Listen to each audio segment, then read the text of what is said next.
Bienvenue à tous. Donc, nouveau webinaire d'Ivalto, comment booster le service client avec la connectivité IoT. Et pour adresser ce sujet, je suis accompagné de notre partenaire Dedruid et notamment de Mathias et Nicolas. Bonjour à tous les deux. Bonjour. Bonjour Mathieu. Ça va, vous allez bien? Très bien. Ouais, très bien. Top. Je vous laisse peut-être vous présenter en quelques mots. Vas-y Mathias. Mathias, c'est parti. Mathias Rizel, je suis chef de projet sur chez ITS Future et j'ai participé au projet IoT depuis quelques années. Et donc je suis là aujourd'hui pour vous le présenter par rapport au POC qu'on a fait avec Willy. Super. Merci. Nicolas. Et donc moi c'est Nicolas, directeur opérationnel chez Dedruid. Moi je suis plus récent dans l'équipe, mais j'accompagne l'accélération depuis quelques mois sur notre projet, sur la plateforme dont on va vous parler. Bah, super. Bah, merci en tout cas pour votre accueil. Donc moi-même Mathieu Weibel, Product Marketing Manager sur le CRM donc d'Ivalto Wivi, le CRM qu'on aime, chez d'Ivalto. Et on va tout de suite, sans plus tarder, se lancer dans cette présentation de la connectivité IoT solution d'Ivalto. Et pour ça, on va commencer peut-être par présenter Dedruid un petit peu plus longuement.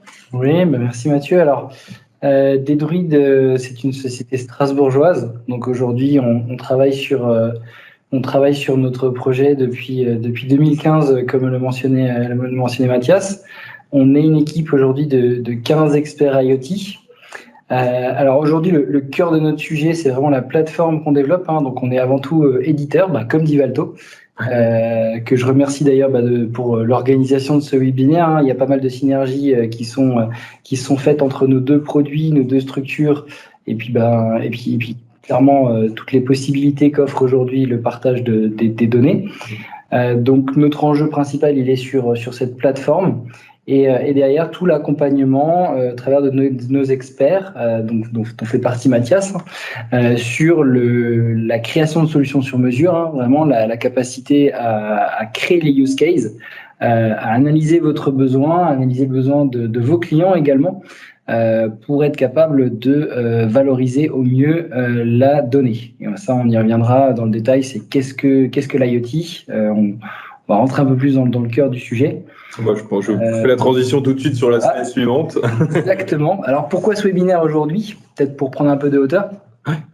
L'idée, c'était de démystifier donc, ce qu'on appelle l'Internet des objets, Internet of Things. Clairement, aujourd'hui, on en entend beaucoup parler. C'est un sujet qui est très à la mode. Nous, aujourd'hui, on est positionné sur le sujet depuis quelques années. Alors, pour reprendre un peu de hauteur, déjà, ce qu'on appelle l'objet connecté aujourd'hui, ça représente plusieurs millions d'objets dans le monde, puisque ça passe aussi par différents cas d'usage que vous connaissez aussi dans votre quotidien. Aujourd'hui, on va parler de domotique, tout ce que sont aujourd'hui les volets, tout ce qui va aussi être mesure. On parle aussi du compteur Linky, qui est un objet domotique, qui est l'objet domotique peut-être le plus diffusé en France aujourd'hui chez les particuliers. Puis après, on a d'autres applications. On a toute la partie sport. Vous avez vos montres connectées aujourd'hui. Tout ça rentre dans le champ de l'IoT, qui est un champ aujourd'hui très très large. Le domaine de la santé aujourd'hui nous remonte aussi beaucoup d'informations. Et aujourd'hui, nous, on se positionne vraiment sur les applications professionnelles et plus particulièrement sur la partie industrielle de l'IoT. Donc, l'IoT, c'est quoi quelque part? C'est valoriser de la donnée. Donc aujourd'hui, on a beaucoup de machines. La plupart des machines remontent de la donnée, captent de la donnée.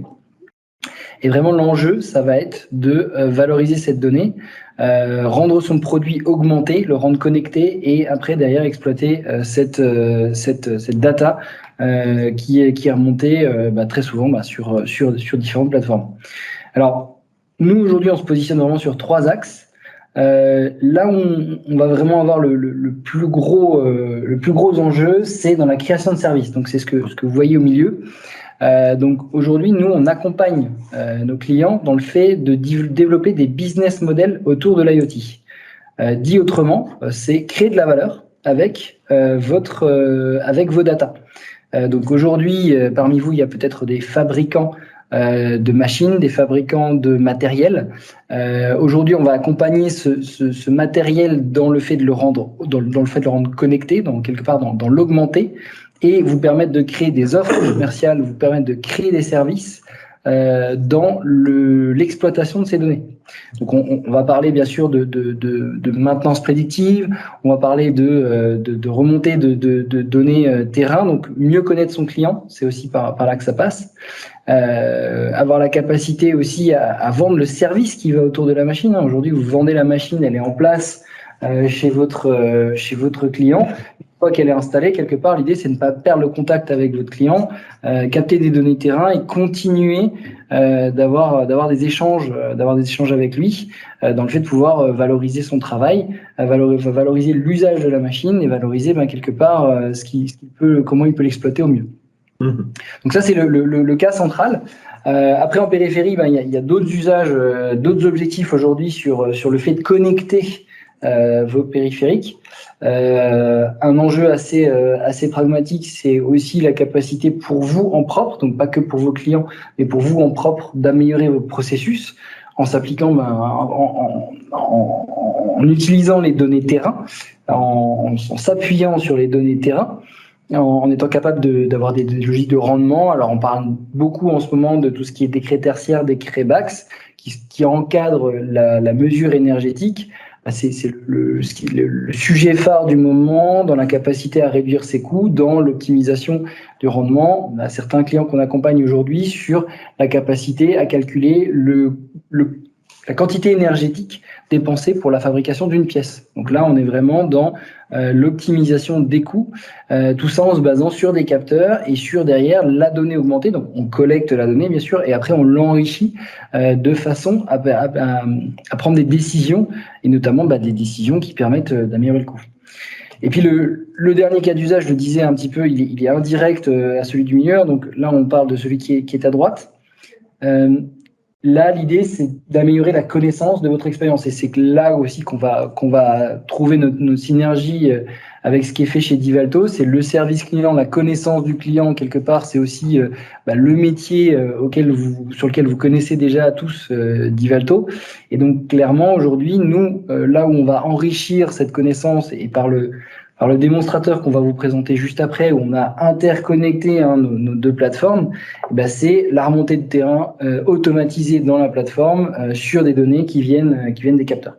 Et donc là, quelque part, monsieur le client, je sais exactement où vous en êtes sur vos process, je sais exactement où vous en êtes où on en est dans votre relation grâce à des remontées de données de terrain. Alors, on parle de mesures, mais on pourra aussi parler dans certains cas d'usage de tout ce qui va être, par exemple, gestion de flotte, des données GPS. Donc, on va pouvoir aussi cartographier. L'idée, c'est pas que de remonter de la mesure de température ou de kilowatts, mais aussi une mesure de position. Donc, savoir où se trouvent les périphériques. On a des cas d'usage, par exemple, sur des poubelles connectées qui permettent vraiment de suivre en temps réel la pesée de la poubelle. Donc, ça, c'est vraiment la connaissance du client au plus proche de son usage. Et c'est effectivement là qu'on se retrouve du coup sur cette donnée et cette réactivité par rapport à la quasi-temps réel ou temps réel qu'on peut avoir dans l'accès à ces données. Exactement. Qu'elles soient effectivement de notre côté sur des commandes, des litiges, des échanges mails, du vôtre sur de la remontée d'infos comme tu viens de le décrire. Ok, en tout cas merci pour cette vulgarisation, si je puis dire, des objectifs de l'IoT. Peut-être je te laisse nous présenter aussi le processus en tant que tel. Je sais que ça peut faire un peu peur entre guillemets la mise en place d'IoT, alors que tu vas nous montrer que finalement c'est pas sorcier, c'est un projet comme un autre quelque part. Alors complètement. Là vous allez retrouver déjà il y a des grandes briques ici qui sont communes à la plupart des projets, notamment les projets digitaux pour ceux qui en ont déjà mené. C'est le plus simple, c'est de faire le parallèle entre un projet IoT et un projet digital. Donc là on retombe quand même sur des choses assez classiques.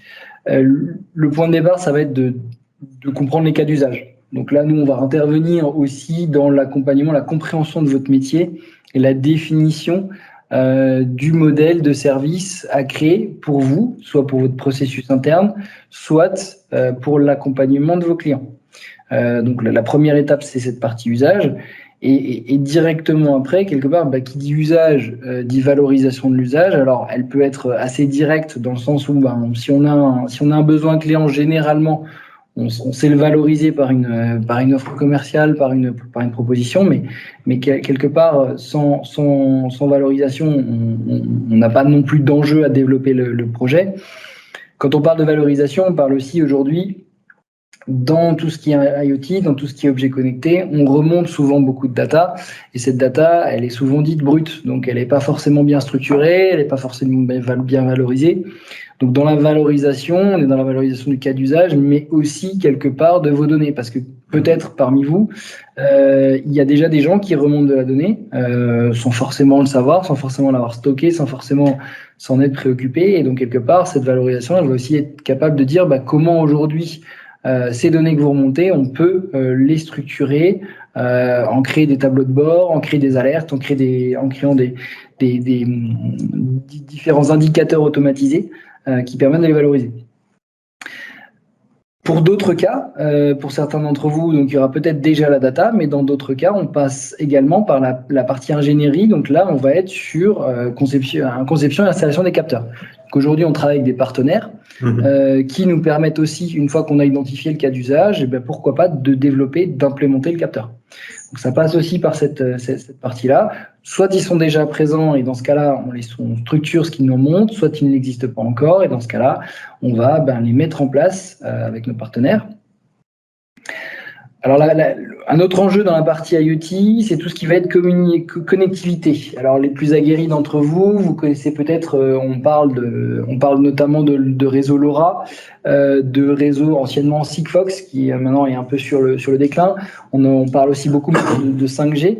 Donc toute cette connectivité-là, l'idée c'est en fonction de vos métiers. Est-ce que vous êtes sur un seul site? Est-ce que vous êtes sur le territoire national? Ça peut aller de différentes échelles. Choisir la bonne connectivité. Ça peut paraître trivial, mais on a parlé il n'y a pas longtemps à un prospect qui travaillait uniquement dans les sous-sols. Alors là, pour trouver la bonne connectivité, on ne va pas forcément lui proposer de la 5G. Après, vous avez la plateforme. Alors là, on tombe vraiment dans notre cœur de métier. Notre outil aujourd'hui, c'est aussi notre outil plateforme. Donc là, clairement, l'idée, c'est de configurer et de commencer à mettre en place de façon à ce qu'ils répondent et présentent les cas d'usage qui ont été imaginés. C'est ce que Mathias va nous montrer juste après. Et c'est exactement ce pourquoi on est là aujourd'hui, pour vous montrer cette partie-là. Et puis donc une fois que toute cette partie projet quelque part atteint son aboutissement, il y a toute la partie déploiement sur le terrain. Donc une fois qu'on a fait toute la conception, forcément on va aller la mettre en place sur le terrain. Donc pareil avec des passerelles, avec la partie data, avec la partie récupération des données, puis avec la partie capteur. Et puis la solution, forcément, elle vit. Donc, on vous accompagne aussi dans le fait de faire évoluer vos tableaux de bord. On sait très bien qu'une fois qu'une première application est mise en place, à l'usage, on se rend compte aussi des spécificités, des besoins, de ce qu'on n'avait pas forcément anticipé. Et donc là aussi, on va être dans un cycle qui va être quelque part itératif. Une fois qu'on est arrivé au bout, on va quelque part rentrer dans une logique d'amélioration continue pour être capable d'accélérer sur ces usages et de développer de nouveaux modèles. Et on recommence. Ouais. Exactement. C'est très clair. Et ce qui est intéressant aussi avec ce processus, c'est qu'il n'y a pas besoin de vous contacter, vous des druides, lorsqu'on en est à la phase de réflexion sur les usages. On peut déjà être avancé dans son projet. Vous pouvez intervenir un petit peu à n'importe quel moment finalement de ce processus. Exactement. On travaille aussi bien aujourd'hui avec des clients qui ont déjà une idée très précise de leurs besoins et donc on les accompagne que sur quelques briques. Parce que clairement le cas d'usage il est bien identifié, mais aussi plus en amont sur des ateliers d'idéation. On parlera de design thinking, on parlera vraiment de co-création dès le départ sur aujourd'hui. J'ai compris qu'il y avait un enjeu, j'ai peut-être un enjeu à réinventer mon métier parce que clairement sur certaines industries on parle de réinventer son métier autour de la donnée. Là clairement on intervient dès le premier step et c'est comme ça qu'on l'a fait notamment avec notre client, un de nos clients historiques dont on vous parlera un peu plus tard. Quel teasing. Merci beaucoup. Alors, en termes de slide suivante, on avait les bénéfices que vous apportez justement sur ces projets en termes de valeur ajoutée, on va dire. Voilà. On en a déjà beaucoup parlé. Hein. Oui. On peut aller Le principal axe, je vais vous le redire, mais le principal axe aujourd'hui, c'est vraiment le développement de services. Oui. Donc aujourd'hui, c'est la maximisation de la valeur. Hein. C'est vraiment le carré qui se trouve au centre ici de votre écran. L'idée, c'est vraiment de réinventer son métier, de construire autour de la donnée pour être capable de développer un métier qui ne soit plus non plus forcément que dans la fabrication, mais également dans le service digital. Nous, là où on accompagne, c'est dans le fait de présenter ça de façon très simple.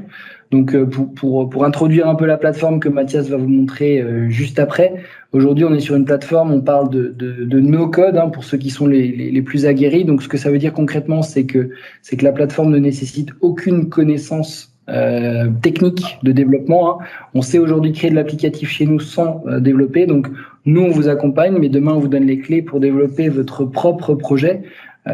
C'est là où on a vraiment une valeur ajoutée, c'est vraiment dans notre capacité à vous donner les clés, à vous donner l'autonomie sur cette partie-là. Et puis, l'avantage d'avoir une plateforme versus un projet que vous feriez plus classiquement de A à Z, c'est qu'aujourd'hui, on sait se déployer très rapidement. Hein. On est encore en train d'accompagner là le déploiement sur un industriel qui dispose de 48 sites en France. À cette échelle-là, on lui propose un projet qui s'étalera sur moins de 3 mois. Donc, en moins de 3 mois, on est opérationnel. Pour vous rendre compte, hein, on parle de time to market réduit, mais là, concrètement, sur 48 sites avec des sous-sites, un nombre, on parle de 3000 capteurs déployés en France, c'est un projet très rapide pour nous. Donc, on sait très rapidement intervenir sur ces enjeux-là. Bon, super. Merci beaucoup.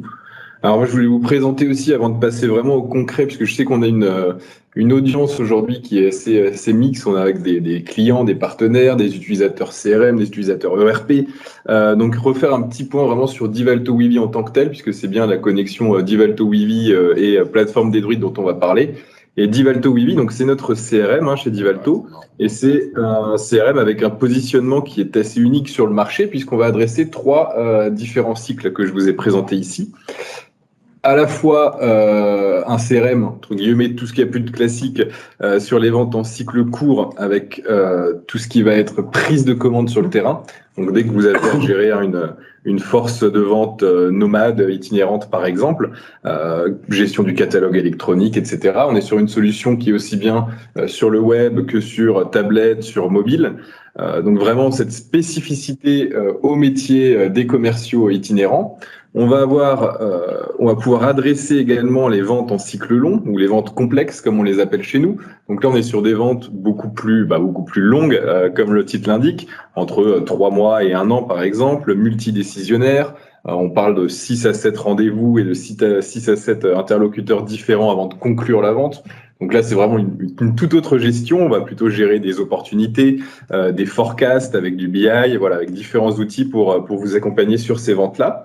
Et ce qui va nous intéresser aujourd'hui, et où on se retrouve effectivement avec Dedruid, c'est la partie technicien, donc maintenance et SAV, puisque Divalto Wivi est également une solution qui va accompagner justement toute votre flotte de techniciens qui effectuent des travaux de maintenance, des dépannages, avec un certain nombre de fonctionnalités. Alors, je vous en ai décrit quelques-unes sur la slide suivante avant qu'on rentre dans le vif du sujet, mais c'est vraiment pouvoir gérer finalement l'intégralité des besoins techniciens sur le terrain. Donc, la gestion des équipements, la gestion des pièces, des stocks, la gestion des temps. On va pouvoir gérer également tout ce qui est compétences et habilitation de vos équipes pour vraiment mettre la bonne ressource sur la bonne intervention le plus rapidement possible. On retrouve aussi des notions de géolocalisation, bien entendu, et le cœur finalement de la solution, la visualisation et la planification des interventions, avec une saisie qui est rapide et qui surtout est assistée. Donc vraiment pour qu'on puisse suivre étape par étape, si on prend le cas d'une chaudière, voilà par quoi on commence lorsqu'on parle de maintenance, etc. Donc vraiment une solution, comme je vous le disais, qui est multiplateforme, web, mobile, tablette, connectée. C'est le cas aujourd'hui justement. On va vous présenter l'une de ces connexions avec la plateforme Dedruid, mais on est sur des solutions qui sont connectées, où on a un maximum d'API qui sont ouverts et d'interfaces existantes. Et surtout, on reste dans cette notion, alors je ne vais pas vous faire une démo de Wivi aujourd'hui, c'est pas l'objectif, mais de facilité d'utilisation, d'ergonomie, d'expérience utilisateur. Donc on est vraiment sur quelque chose qui se prend en main très facilement.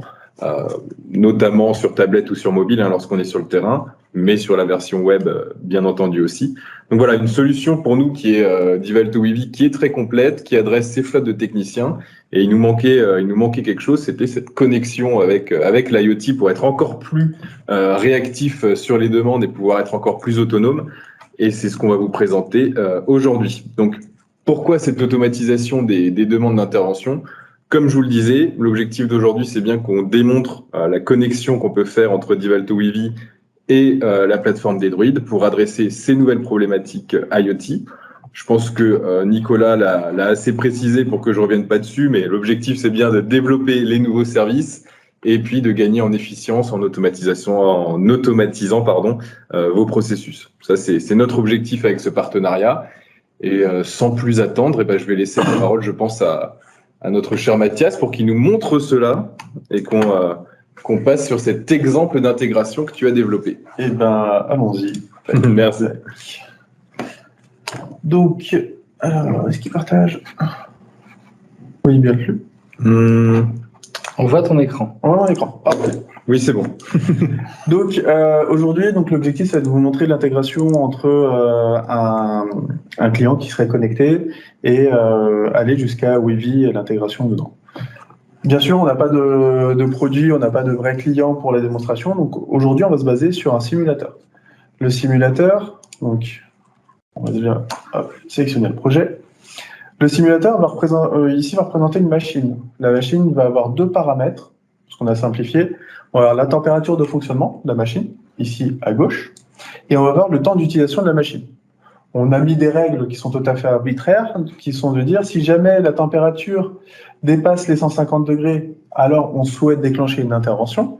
Et de la même façon, si jamais le temps d'utilisation de la machine dépasse 10 heures, dans ce cas-là, on va déclencher, cette fois-ci, une demande d'intervention. Donc voilà, c'est pour mettre en avant le fait qu'on peut faire des règles un petit peu plus poussées.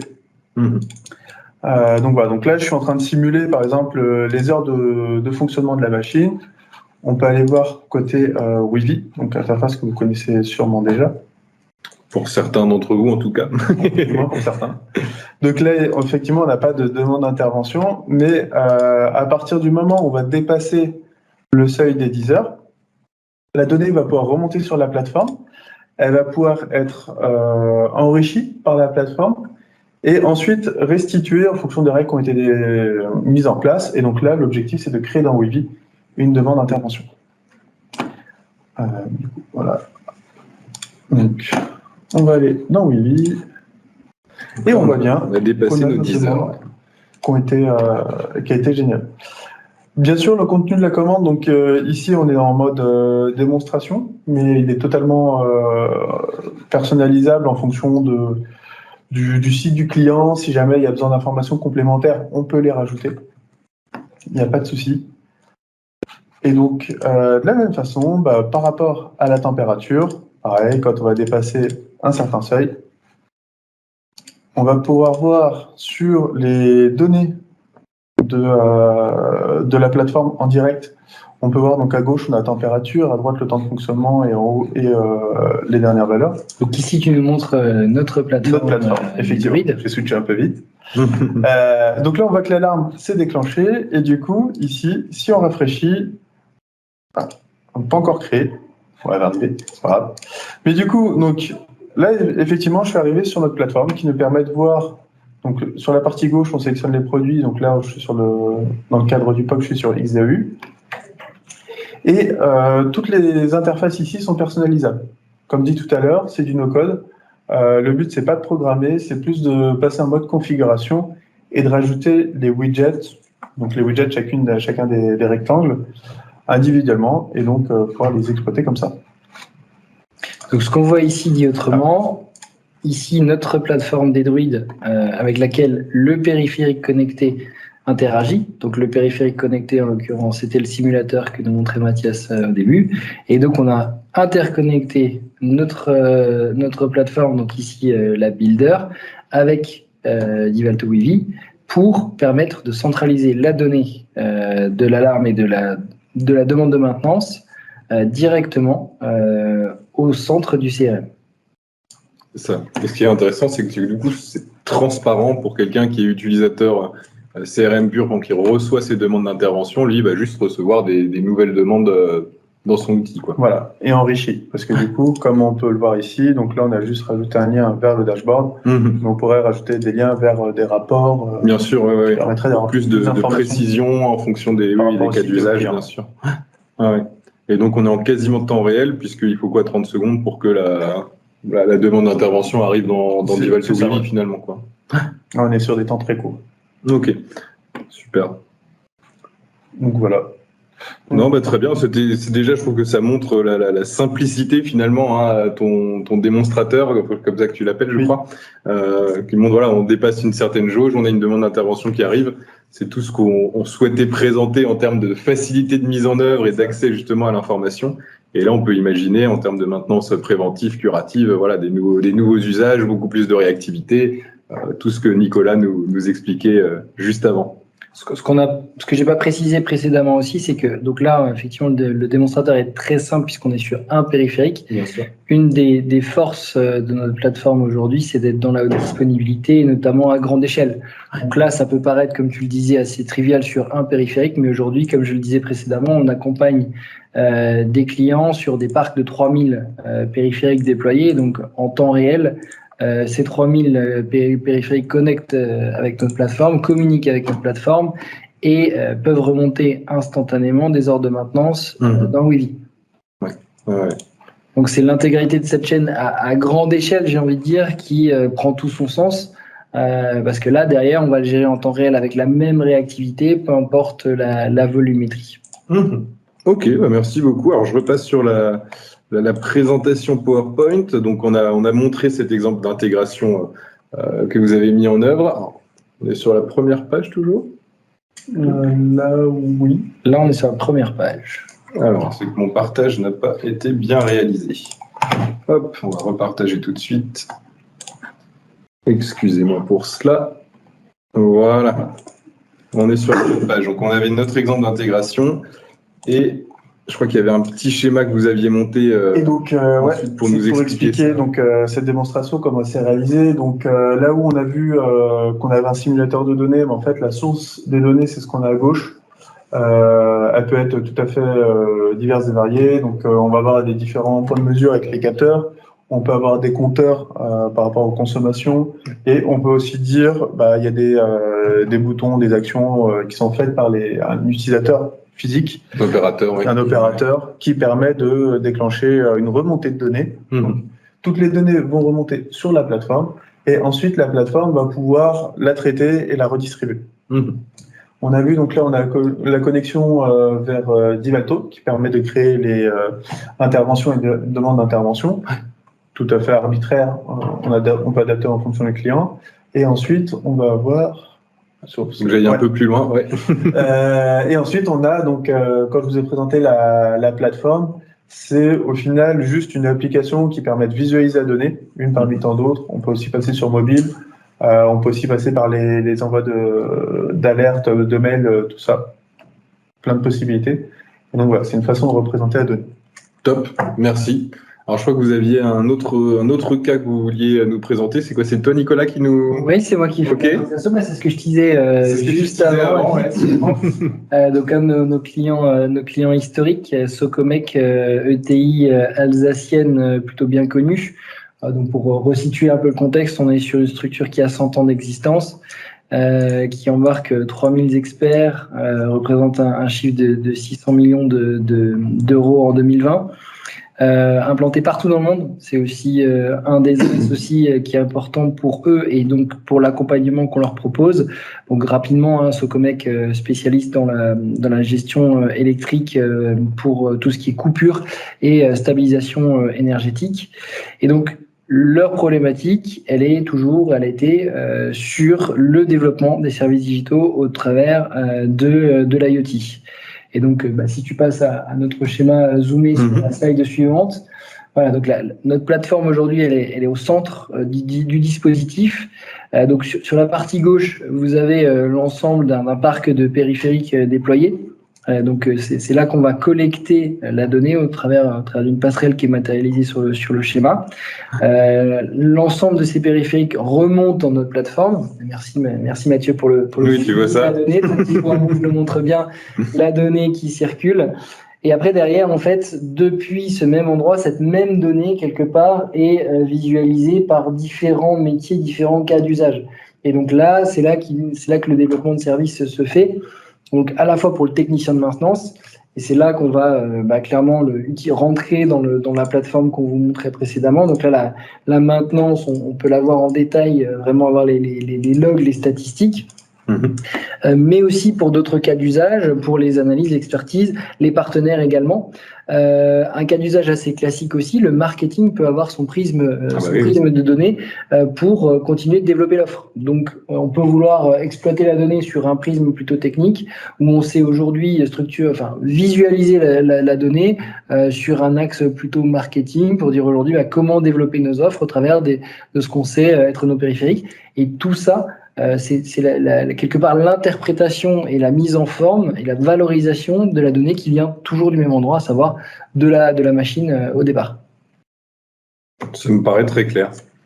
Et je crois que Mathias, du coup, tu veux nous montrer Oui, donc en application, c'est ça? Alors, attends, allez. je te le reprends quand tu reprends le partage. Ok, super. Et bah c'est tout bon. On voit ton écran. Nickel. Du coup, donc là, c'est pour vous présenter des cas d'usage chez Socomec.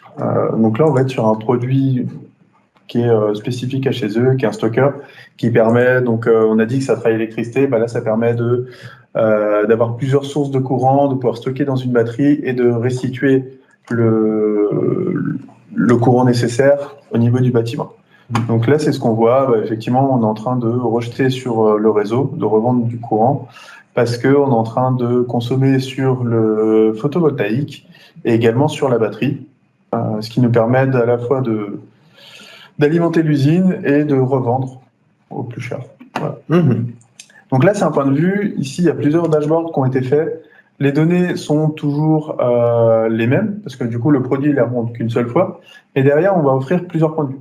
Donc là, on est vraiment sur des interfaces d'analyse de comment se comporte la machine, l'état de la batterie, est-ce qu'il fonctionne bien, est-ce que nos cycles sont respectés. Mais par contre, après, derrière, pour un autre profil, on va pouvoir, par exemple, dire, ouais, mais en fait, moi, c'est pas l'état de la machine individuellement que je veux vouloir, c'est l'état de l'état de santé de l'usine dans sa globalité. Donc, avec les mêmes données, on va réussir à monter des dashboards qui permettent de savoir est-ce que, quels sont les éléments qui consomment le plus dans l'usine, est-ce que je peux détecter des fuites de courant, des trucs comme ça. Donc voilà, donc là, c'est des exemples chez Socomec qui sont très orientés électricité, mais après, on peut aussi, à plus petite échelle, adapter la solution aux besoins du client. Donc là, c'est chez un petit industriel avec des cabines de peinture, des cabines des étuves, et c'est un dashboard qui lui permet de visualiser les conditions dans chacune des cabines pour savoir s'ils vont pouvoir travailler correctement les pièces, procéder au travail, à la peinture. Et donc voilà. Et donc notamment chez ce client, ça leur a permis de faire des études énergétiques pour savoir si le midi, il vaut mieux couper le chauffage dans les salles ou maintenir la température. Donc voilà, il y a des gains déjà. Quelle était la réponse finalement? Eh ben, vaut mieux le tenir, du coup, pour le coup. D'accord. Voilà. Voilà. Donc c'était pour vous présenter quelques exemples. Ouais, super. Donc toujours sur votre plateforme, et puis avec cette facilité que tu expliquais et qu'on retrouve chez Divalto Wavy aussi. C'est ce qui est intéressant avec ces widgets maintenant qu'on peut facilement mettre en œuvre, qui ne nécessitent pas d'avoir des compétences de développement, etc. Donc on est aussi pour ça que le partenariat fonctionne bien. On est sur des solutions intuitives, faciles à prendre en main. On pense à l'expérience de nos clients et nos utilisateurs. Et c'est top. Ok. Merci beaucoup. Mathias, je reprends la main sur le PowerPoint. Hop. Et tac. Alors, donc les exemples d'applications, on les a eus, donc on est déjà à la fin de ce qu'on souhaitait vous présenter. On a un petit peu d'avance, on avait prévu 3/4 d'heure, mais on peut se garder les 5 minutes restantes pour des questions-réponses si vous le souhaitez. Ce qu'on a voulu vous montrer aujourd'hui, du coup, c'est qu'effectivement, avec cette possibilité IoT d'Ivalto Wivi, c'est un vrai différenciateur que vous pouvez mettre en place, qui est facile à mettre en œuvre finalement, qui a beaucoup de valeur ajoutée, on l'a revu, des leviers de croissance, plus d'amélioration continue de vos processus, des nouveaux services potentiellement à développer, plus de réactivité pour vos clients de la part de vos techniciens, etc. Donc, meilleure image également. Tout cela avec de la simplicité, avec un partenaire avec lequel nous, en tout cas, on va s'inscrire dans le temps de façon durable. Donc, vous entendrez encore parler de Dendroid sur nos webinaires d'Ivalto. On va mettre tout cela en ligne si jamais vous souhaitez effectivement partager cette vidéo à des collaborateurs qui n'auraient pas pu participer aujourd'hui. Et puis pour terminer, on vous a mis à disposition donc une adresse mail iot@divalto.com. C'est une adresse donc générique à laquelle moi j'ai accès et certains de mes collègues également pour traiter un petit peu toutes vos demandes, que ce soit des demandes d'information, pour aller un peu plus loin. Donc voilà, n'hésitez pas à passer par cette adresse mail. Et puis moi, je suis en contact de toute façon avec Nicolas et Mathias pour faire du redispatch de demandes si effectivement on a besoin de vous sur certaines questions, etc. Donc cette adresse mail, elle est là pour vous. C'est tout de notre côté. J'espère que vous avez passé un bon moment en notre compagnie. En tout cas, moi, ça m'a fait plaisir de revenir vous voir dans vos locaux, de continuer sur ce partenariat-là. Toujours content de t'accueillir. Ouais, c'est sympa. On se sent presque comme à la maison.